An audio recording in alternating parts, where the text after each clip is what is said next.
He serves as president and CEO of the Greater New Orleans Sports Foundation, where he's worked since 1995. He recently helped land the 2020 Women's Final Four for New Orleans, and the Sports Foundation regularly solicits the top sporting events in the world for New Orleans and does a wonderful job in the process of working with many organizations and many entities in the Greater New Orleans area and region to do so. And I've had the great pleasure of working with him on 2 previous occasions. The real gentleman, does an outstanding job. Please give a warm welcome to Jay Cicero.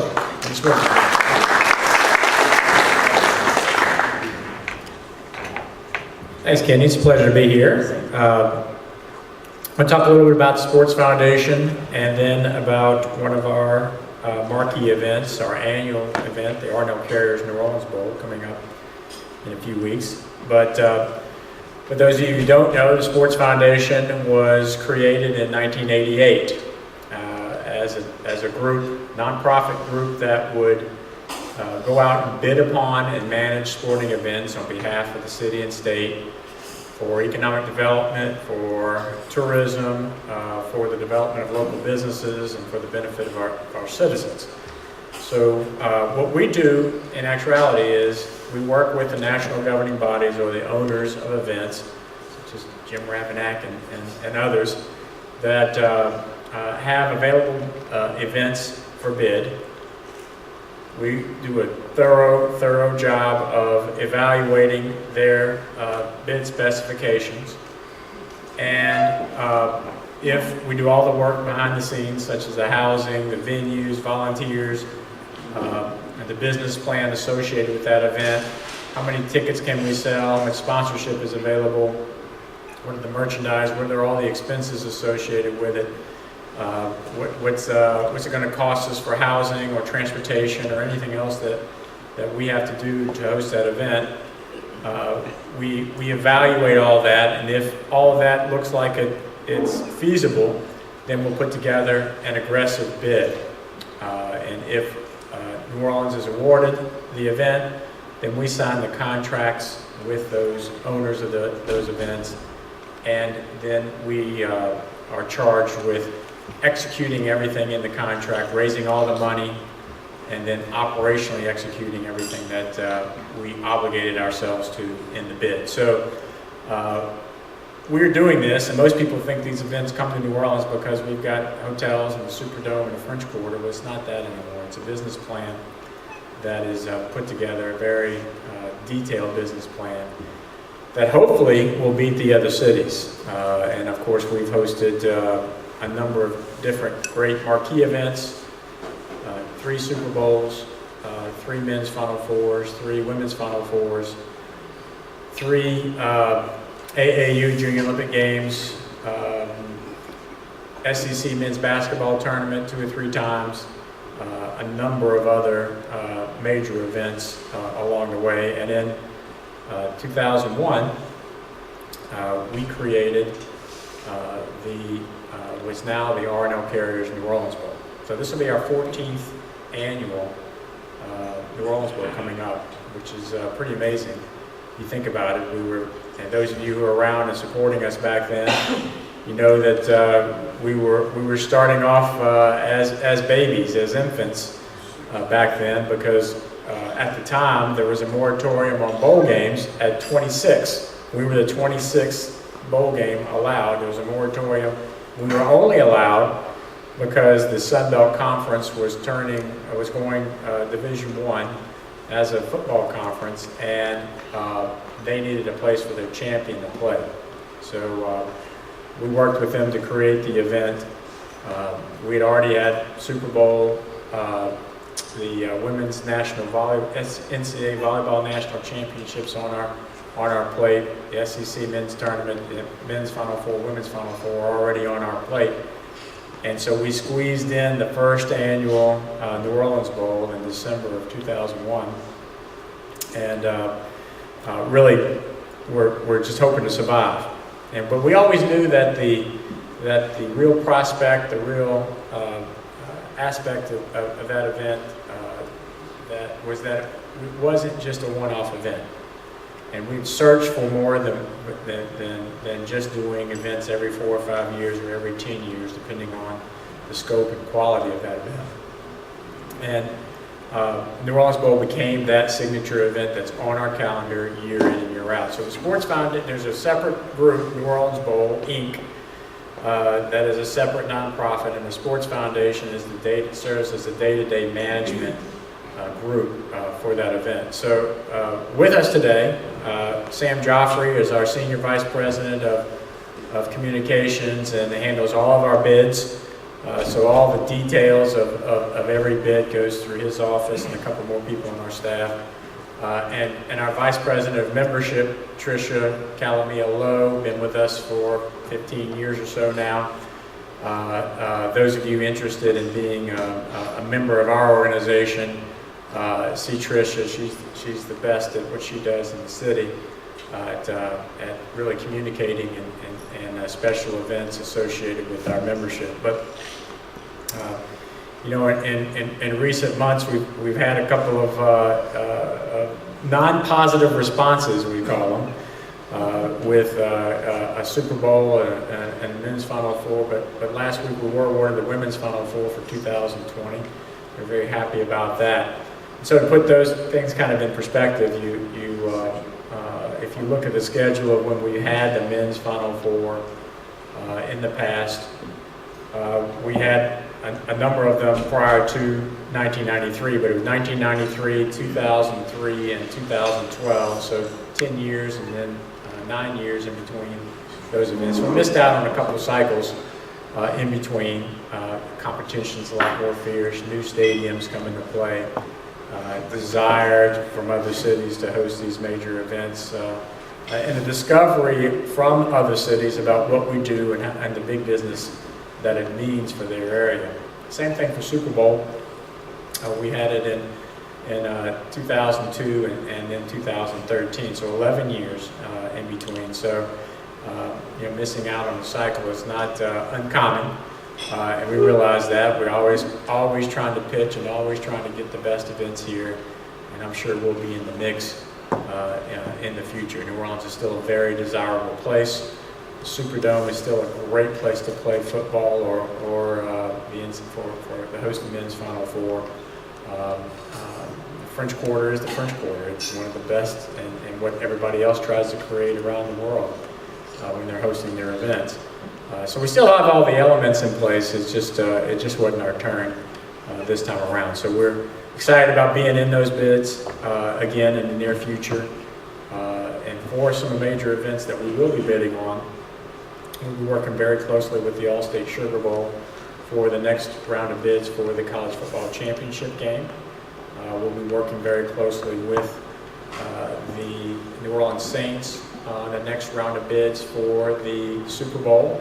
And then with our area local organizing committee, which is made up of Tulane, UNO, Sugar Bowl, Sun Belt Conference, Sports Foundation, obviously, SMG, CVB, everybody in the area who helps put together an event helps put together a bid for the NCAA men's Final Four, another championship. So we're excited about the future.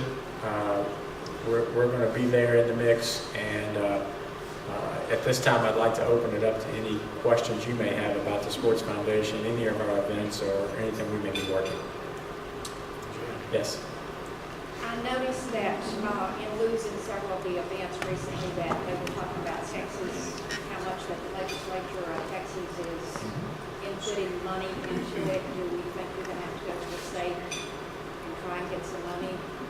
Well, the state has never let us down.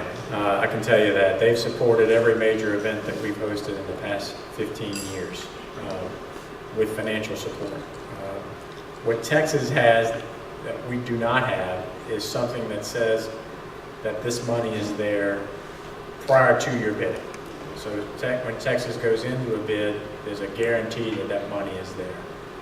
For Louisiana, there's no actual guarantee that the money is there. However, again, the state's never let us down. So when you're bidding an event for 4, 5, 6 years ahead of time, and you're working with the legislature, we've never gone to them and said, look, we've got Super Bowl coming up in the next legislative session pertains to that Super Bowl year. And they've turned around and said, no, that's never happened. I do not anticipate that would happen. Just the difference is what Texas has is a guarantee up front. A couple questions. What was the final straw that awarded the Super Bowl to the other cities that we lost out on? Minneapolis? Yeah, Minneapolis. The final straw was a pretty big straw, actually. It was their stadium. Our bid, led by Sam Joffrey, our bid effort was outstanding. And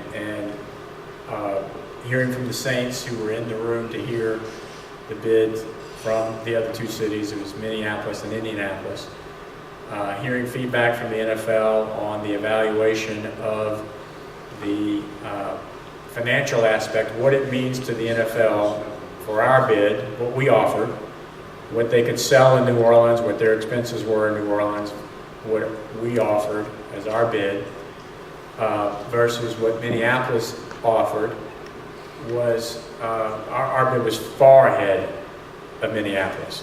In the end, it didn't matter. We could have bid $10 million more. And the owners wanted to vote for one of their own in support of a new stadium. And their owner did a very good job of convincing the rest of the owners that 2018 was the time to vote for them. And he put up $500 million of his own money, $500 million in public money for a $1 billion stadium that will open, I believe, in 2016 season.